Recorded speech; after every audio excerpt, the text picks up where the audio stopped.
Welcome to MSK life clinic foundation. தொழிற்சாலை சார்ந்த உறவு பிரச்சனைகள், அதாவது ஒரு தொழிலாளருக்கும் இன்னொரு பணியாளருக்கும் இடையே உள்ள தொழில் ரீதியான நட்பு பல்வேறு வகையில் பிரச்சனையாக மாறுகிறது. அப்போ அந்த industrial relationship management, industrial relationship intelligence எப்படி இருக்கணுங்கிறதுனுடைய ஆன்லைன் கான்ஃபரன்ஸ் தான் இது. இதில் நிறைய பேர் பல கேள்விகள் கேட்டிருக்காங்க. அதில் ஒரு கேள்வி என்னென்னா, பல செய்திகளை சேகரித்து கொண்டு அந்த செய்திகளை தனக்காகவும் அல்லது பிறருக்காகவும் எதிராக பயன்படுத்தக்கூடியவர்கள் எப்பவுமே இருப்பாங்க. ஸோ இவர்களிடத்தில் எப்படி நடந்து கொள்ள வேண்டும், தொழிற்சாலை சார்ந்த பணியாளர்களுக்கிடையே தொழில்முறை உறவுகளை மேலாண்மை செய்வது எப்படி என்பதுதான் இந்த ஆன்லைன் கான்ஃபரன்ஸ். அதில் ஒன்று தான், பிறரிடத்தில் பேசும் பொழுது பலருடைய செய்திகளை சேகரிப்பதே தவறு. சேகரித்த செய்திகளை பிறரிடத்தில் அப்படியே கொண்டு போய் சொல்லி அதில் ஆதாயம் தேடுவது என்பது அது உளவியல் நோய் என்பதை புரிந்து கொள்ள வேண்டும். ஒவ்வொரு நபர்களையும் வழிகாட்டியா நம்ம மாற்றிட்டு போயிடணும். அப்போ என்ன ஆகுன்னா, அவங்களோட டெபாசிட் நம்மளுக்குள்ள போகாமல் இருக்கும். இல்லைன்னா அவங்க அங்கே இருக்கிற குப்பை இவங்க கொட்டிட்டு நீங்கள் அதை சிந்திச்சுட்டு இருப்பீங்க. அப்போ இங்கே செயல்பாடு என்ன ஆகும்? வெறுப்பாக மாறும். ஒன்று குழந்தை அப்போ தான் பசிக்கு அழுகும், இல்லைன்னா தூக்கத்துக்கு அழுகும். எப்போ பாரு அழுதுட்டே என்ற உயிரை வாங்குதுன்னா, ஐயோ இவ்வளோ கஷ்டப்படுறாங்களே நம்ம முன்னாடின்னு சொல்லி அந்த அனுதாபத்தை இங்கே குழந்தை மேலே வெறுப்பாக மாறும். இந்த குழந்தைக்கும் பிரச்சனையாக மாறிடும். அப்போ என்ன பண்ணணும்னா, இந்த மனிதர்கள் அதுக்கு தான் இது ஒற்றை வார்த்தை. இப்போ நீங்கள் கேட்ட கேள்விக்கு பதில். அப்போ அந்த சூழல் என்ன நடந்துச்சுன்னு நீங்கள் நோட் பண்ணி டிஸ்கஸ் பண்ணுறப்ப தான் அதை எப்படி சமாளிக்கணும், அதை எப்படி அணுகணும்னு நாங்கள் சொல்லுவோம். அந்த மாதிரி அணுகிறப்ப நீங்கள் ஃப்ரீயாக முடியும். இல்லைன்னா குற்ற உணர்வாக போய் மறுபடியும் இன்னொன்று ஒன்றுக்குள்ள உட்காந்துக்கும். ஐயோ அவங்க என்ன சொல்கிற கூப்பிட்டாங்களோ, பாவமே நம்மகிட்ட தானே சொல்லுவாங்க, நம்ம தான் இருக்கிறோம், நம்மகிட்ட தானே சொல்லுவாங்க, நம்ம என்ன சொல்ல நினச்சாங்களோ, நம்ம வேற இப்படி சொல்லிட்டு இருந்தோம், இன்னொன்றுக்குள்ளே போய் உட்காந்துக்கும். மனசு ஆல்ரெடி குழப்பம், இன்னொரு குழப்பத்துக்குள்ளே போய் உட்காந்துக்கும். அப்போ அதை அணுகிறதுக்கும் சமாளிக்கிறதுக்கு தான் எதை எப்படி சமாளிக்கணும்னு இருக்குது. ரோடுனா நேராக இருக்காது, டூ வீலர் எடுத்து நேராக ஓட்டிகிட்டு போக முடியாது. கொஞ்சம் வளைவு நெளிவு இருக்காது. தகுந்த மாதிரி கொஞ்சம் லெஃப்ட்டு ரைட்டு இதை டர்ன் பண்ணணும். ஒரே ஃப்ளோவில் தான் நம்ம போவேன்னா, குதிரைக்கு லாடம் கட்டுற மாதிரி போனால் எங்கேயா செவத்துல தான் முட்டணும், இல்லைன்னா யாராவது ஒருத்தர் மேலே முட்டுவோம். அதே மாதிரி தான் இது. இவங்ககிட்ட யார் எது பேசுகிறாங்கன்னு, உங்களுக்கு எது டிஸ்டர்பன்ஸ்ன்னு ஃபஸ்ட் நோட் பண்ணிட்டாங்க. எதெல்லாம் உங்களுக்கு டிஸ்டர்பாக இருக்குது, எதெல்லாம் கோவம் வருது, எதெல்லாம் தாங்கிக்க முடியல அப்படிங்கிறத அப்பப்போ இந்த மாதிரி நோட் மாதிரி போட்டு எழுதிட்டு வந்துட்டு நெக்ஸ்ட் வீக் நம்ம டிஸ்கஸ் பண்ணுறப்ப அதை எப்படியெல்லாம் அணுகணும்னு நாங்கள் சொல்லுவோம். அது ஸ்டெப் பை ஸ்டெப்பாக நீங்கள் ஃபாலோ பண்ணுறப்ப அதுலேருந்து வெளியில் வந்துடுது. இப்போ ஒரு தவறான கருத்து என்னென்னா, நம்ம எல்லா மக்கள்கிட்ட இப்படிலாம் பேசிட்டு நம்ம விலகிடுவோங்கிறது தவறான கருத்து. நீங்கள் விலகினா தான் ஜெயிக்க முடியும். ஏன்னா நம்மளுக்கு பேச தெரிஞ்சது வேற, அவங்களுக்கு பேச தெரிஞ்சது வேற. இப்படி தான் ஒரு அம்மா, நான் 65 வயசில் வர்றாங்க, கால் வலி, மூட்டு வலி, எல்லா டாக்டரையும் பார்த்துட்டாங்க, அவங்களுக்கு பிரச்சனையே தெரியல. எங்கே போனாலும் உங்களுக்கு ஸ்ட்ரெஸ் அதிகம், மருந்து கொடுக்குறோம், அதுக்கப்புறம் நீங்கள் பார்த்துக்கோங்க. எல்லா ஹை டாக்டரையும் பார்த்துட்டாங்க, கடைசி நம்ம நம்பர் கிடச்சி வர்றாங்க. நாங்கள் ஸ்டெப் பை ஸ்டெப்பாக அனலைஸ் பண்ணி கண்டுபிடிச்சது, அவங்களுக்கு என்ன வேலைன்னா, காலையில் வேலையை முடிச்சுட்டு 11 மணிக்கு ஃபோன் எடுத்தாங்கன்னா மத்தியானம் லஞ்சு சாப்பிட்ற வரைக்கும் அக்கா தங்கச்சிக்கிட்ட பேசுகிறது தான் வேலை. என்னன்னா, உன் மருமக என்ன பண்ணுது, இன்னைக்கு வேலை செஞ்சிச்சா, அப்படி அவன் இப்படி பண்ணுறா, அப்படி பண்ணுறா, இது நடந்துச்சு, இன்னைக்கு இது நடந்துச்சு, இன்னைக்கு சந்தோஷமாக இருக்கு, இப்படி தேவையில்லாத குப்பை இவங்ககிட்ட போட்டு இவங்க வருத்தப்பட ஆரம்பிச்சிடுறாங்க. இதோட விளைவு இவங்களுக்கு கால் வலி வருது. நாங்கள் அதை டிஜிட்டல் டயட்டுன்னு கொடுக்குறோம். அப்போ அந்த ஃபோன் வந்துச்சுன்னா எப்படி பேசணும், எதை பேசணும், எவ்வளோ நேரம் பேசணும்னு கொடுக்குறோம். அதை ஃபாலோ பண்ணிட்டு வந்தோடனே 2-3 மாதத்தில் அவங்களுக்கு கால் வலியே இல்லை, மாத்திரையே எடுத்துக்கிறது இன்னைக்கு வரைக்கும். அப்போ நம்மளுக்குள்ளே போகிற கண்ணால் பார்ப்பதும் காதால் கேட்பதும், நம்ம எங்கேயோ ஒரு சப்தம் கண்ணுக்கு தெரியாமல் காதுக்கு தெரியாமல் ஒரு சப்தம் சின்னதாக வரும், அது கூட நம்மளுக்குள்ளே போய் ஆக்டிவேட் பண்ணும். அப்போ அதை கண்டுபிடிச்சி எப்படி அணுகணும்னு கொடுக்குறப்ப அதுலேருந்து வெளியில் வர முடியும். இல்லைன்னா நான் சும்மா தான் கேட்டேன், ஒன்றுமே இல்லை, சரியாயிடுச்சுன்னு நினைப்போம். உள்ளே போனது சரியாகாது, இன்னொன்றுக்குள்ளே ஆட் ஆகிருக்கும். ஆல்ரெடி லட்சக்கணக்கான லேயர் இருக்கும். இப்போ இன்றைக்கி ஒரு தகவல் கேட்குறீங்க, இது சம்மந்தமாக எங்கெங்கே இருக்கோ அதுக்குள்ளே போய் அட்டாச் ஆகிக்கணும். ஒரு சூழலை சமாளிக்க முடியாதப்போ அந்த சூழல் வெளியில் வர்றது தான் உங்களுக்கு ஹெல்த் பாதிப்பாக வரும். ஒரு பெரிய பிஸ்னஸ்மேன் வந்து சொந்தக்காரங்க கதையெல்லாம் கேட்க மாட்டாங்க. பெரிய பிஸ்னஸ்மேன் வந்து இவங்க என்ன நினைப்பாங்களோன்னு சொல்லி அவங்க குப்பையெல்லாம் வாங்க மாட்டாங்க.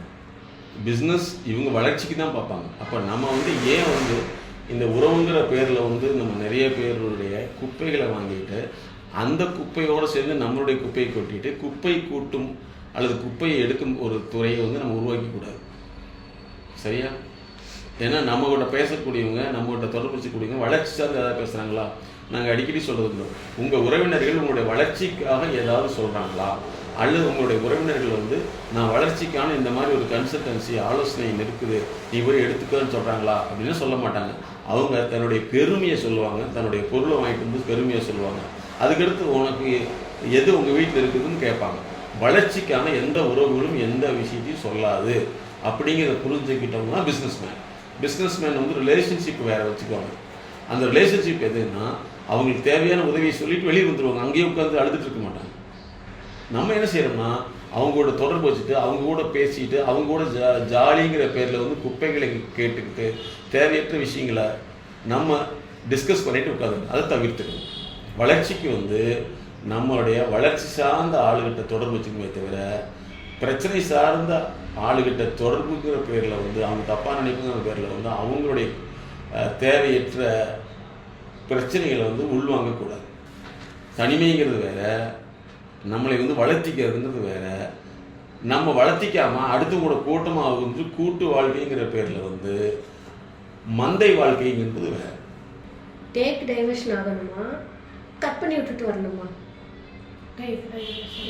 அதுக்கு தான் நீங்கள் ஒவ்வொரு சூழலை டிஸ்கஸ் பண்ணுறப்போ ஒவ்வொன்றுலேருந்து நம்ம எப்படி டைவர்ட் பண்ணிட்டு வரணும்னு சொல்லுவோம். சரி பண்ணிக்கணும். அப்படி பண்ணலைன்னா உள்ளுக்குள்ள ஒன்று இருக்குன்னு அர்த்தம். இப்படி தான் ஒரு அம்மா 80 வயசில் வந்தாங்க.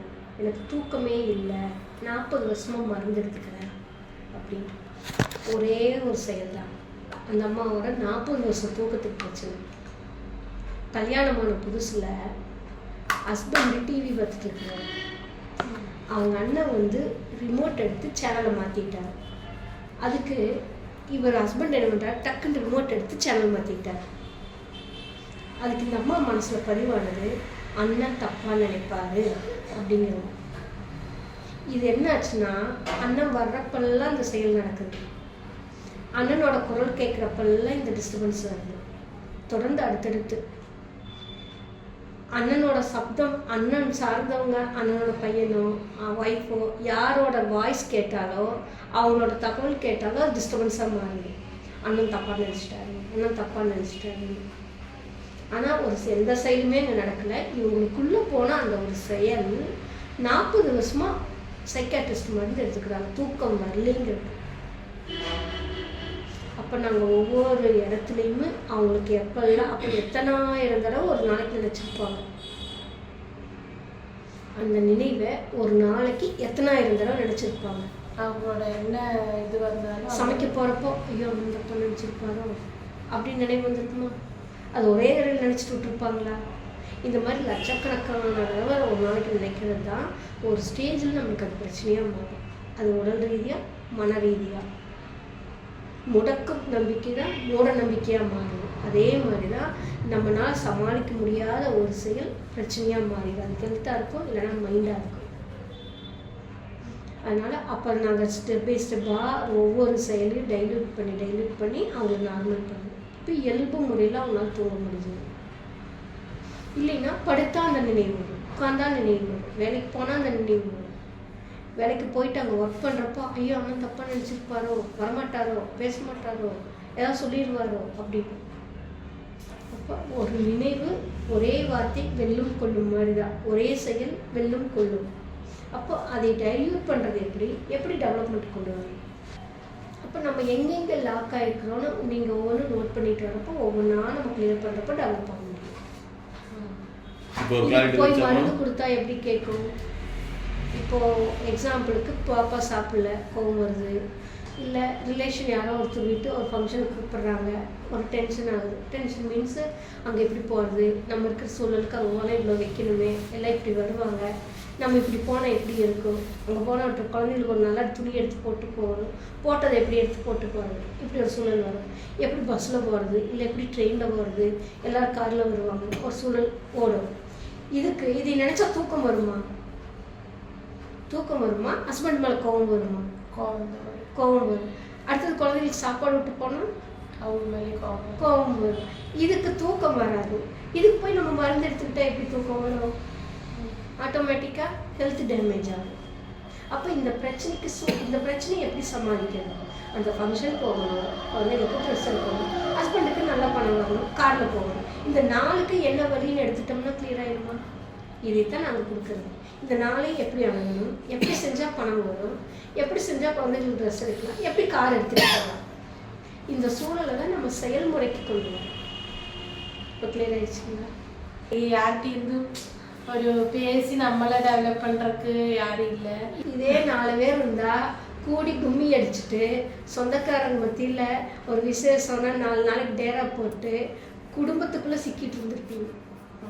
இப்படியெல்லாம் இல்லாமல் ஒரு தனிப்பட்ட முறையில் நம்ம வளர்ந்துட்டு வரோன்னு சந்தோஷப்படுவோம். ஏன்னா அங்கே பார்த்தா அங்கேயும் சின்ன பிரச்சனைகள் இருக்கும், இங்கே இந்த பக்கம் பார்த்தா இந்த பக்கம் பிரச்சனை இருக்கும். யாரையும் கட் பண்ணவும் முடியாது, ஒன்றுமே பண்ண முடியாது. அப்போ நம்மளும் தனியே, நமக்கு சப்போர்ட்டும் யாரும் இல்லை, யார்கிட்ட சொன்னால் என்ன சொல்யூஷன் கிடைக்குன்னு தெரியாது. அப்போ அப்படியே போயிட்டு யாருமே சொல்யூஷன் தர மாட்டாங்க, அவங்களோட அனுபவத்தை தான் சொல்லுவாங்க.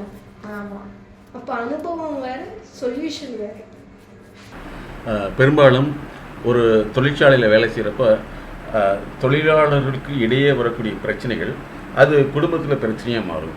குடும்பத்தில் உள்ள பிரச்சனைகள் அதனுடைய அழுத்தங்கள் இவங்களுடைய நடத்தையில் தொழிற்சாலையில் வெளிப்படும். அப்போ இவற்றை முறைப்படுத்தினா மட்டும்தான் உடல் ஆரோக்கியமாக இருக்கும், உணர்ச்சிகள் ஆரோக்கியமாக இருக்கும், அதே சமயத்தில் நம்முடைய நடத்தை தொடர்புகள் ஆரோக்கியமாக இருக்கும். இல்லைன்னா மாறுபட்ட செயல்கள் நம்முடைய வாழ்க்கை நோயுள்ளதாக மாற்றிடும். ஸோ அதற்கான முதல் கட்ட இந்த இண்டஸ்ட்ரியல் ரிலேஷன்ஷிப் இன்டெலிஜென்சி கான்ஃபரன்ஸில் கலந்து கொண்டவர்களை நாங்கள் வாழ்த்துகிறோம். அடுத்த செஷனுக்கு நீங்கள் வரலாம்.